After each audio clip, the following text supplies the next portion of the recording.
troviamo all'interno dell'ufficio acquisti della Fratelli Piacenza.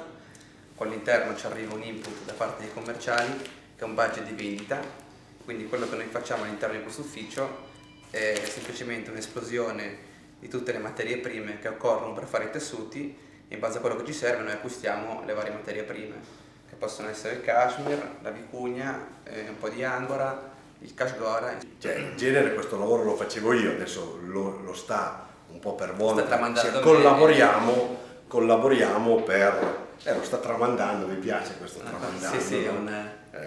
lo faceva inizialmente mio padre, ha iniziato lui 30 anni fa e poi è stato passato questo compito a signor Foglia e adesso 2 anni a questa parte lo stiamo gestendo insieme e mi sta appunto tramandando questa esperienza nelle materie prime, che è il nostro punto di forza nel mercato. Diciamo che le caratteristiche del cashmere Alashan sono finezza 15 micron, lunghezza 36 mm, 34, 36, 38, dipende se si vuole fare tessitura o maglieria. Maglieria lunghezza un pochettino sui 40 mm, mentre invece tessitura 34 mm.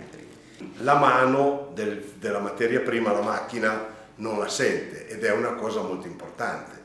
Lui magari ti dice che ha una finezza e una lunghezza, però no, ne abbiamo già parlato, il tocco è una cosa, è una sensibilità che uno ha e che stiamo tutte le volte, no? Soprattutto una cosa dove la macchina non dice niente sull'angora, l'angora la devi scegliere tu in base a un tuo criterio perché non si possono fare analisi di finezza né di lunghezza né di altre cose di questo genere. Ecco. L'angora per esempio è questa qui, la si prende e bisogna fare proprio un discorso di questo tipo, no?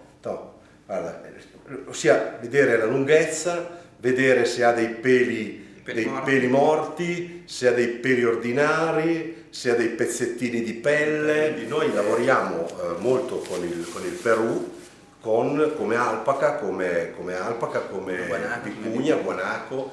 Il guanaco è più Patagonia Argentina, ecco, che non Perù vero e proprio, ce n'è anche in Perù.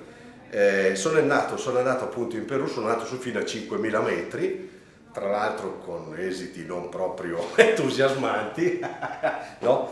E siamo entrati in contatto con loro direttamente per cercare di fare delle importazioni dirette, avendo un rapporto diretto con il Campesinos, con l'alpachero, saltando una serie di intermediari che in fondo erano quelli che ci lucravano, fra virgolette, sopra, anche per dare una mano a questa gente che vive in situazioni ancora come non so quanti anni fa. Io sono arrivato là, sono rimasto veramente impressionato, però loro sono molto disponibili, è tutto un percorso ancora da fare perché non è così semplice.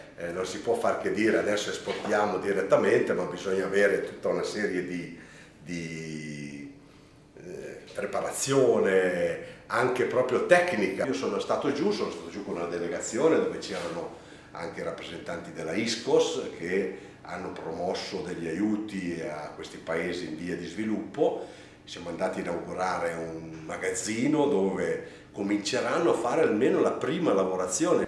È un aiuto che stiamo cercando di dare, così come abbiamo fatto con i pastori nomadi del Tibet, dove abbiamo lavorato in collaborazione con la cooperativa Terre Nomadiche di Terra Trade, che è collegata a Slow Food, eccetera, eccetera, il pelo di questo yak del presidio del formaggio di yak del Tibet. Abbiamo fatto dei prodotti molto belli che insomma hanno incontrato anche sul mercato, sono piaciuti, ma anche lì di nuovo si dà un aiuto al pastore nomade che riesce ad avere una remunerazione migliore, perché in fondo quelli che alla fine guadagnano di meno da queste fibre pregiate sono quelli che poi le producono, fra virgolette, tosano le bestie, allevano le bestie, eccetera, eccetera.